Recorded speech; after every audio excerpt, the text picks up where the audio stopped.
সপ্তম শ্রেণীর শিক্ষার্থীদের জন্য চতুর্থ অধ্যায়ের গুণের কিছু বিষয় নিয়ে সাধারণ বিষয় নিয়ে আলোচনা করব।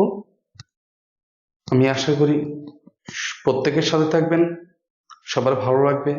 আপনি, আপনার সন্তান এবং প্রিয় শিক্ষার্থীদের জন্য খুবই গুরুত্বপূর্ণ একটা অধ্যায় হতে চলেছে। আশা করি সবার সাথে থাকবেন। দেখতে থাকি। আজকে দেখব আমরা গুণের বিনিময় বিধি। গুণের বিনিময় বিধিটা কি খেয়াল করি। আমরা যদি খেয়াল করি 2 গুণ 3 সমান সমান কত হয়? 6। আবার 3 গুণ 2 সমান সমান 6।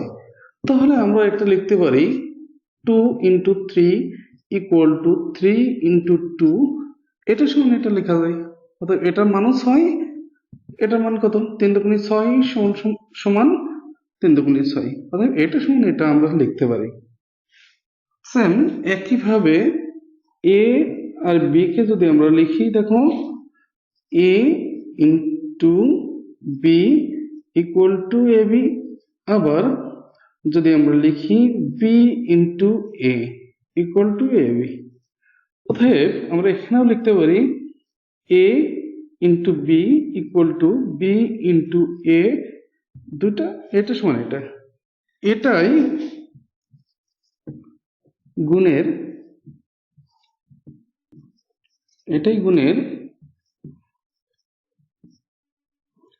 গুণের বিনিময় বিধি।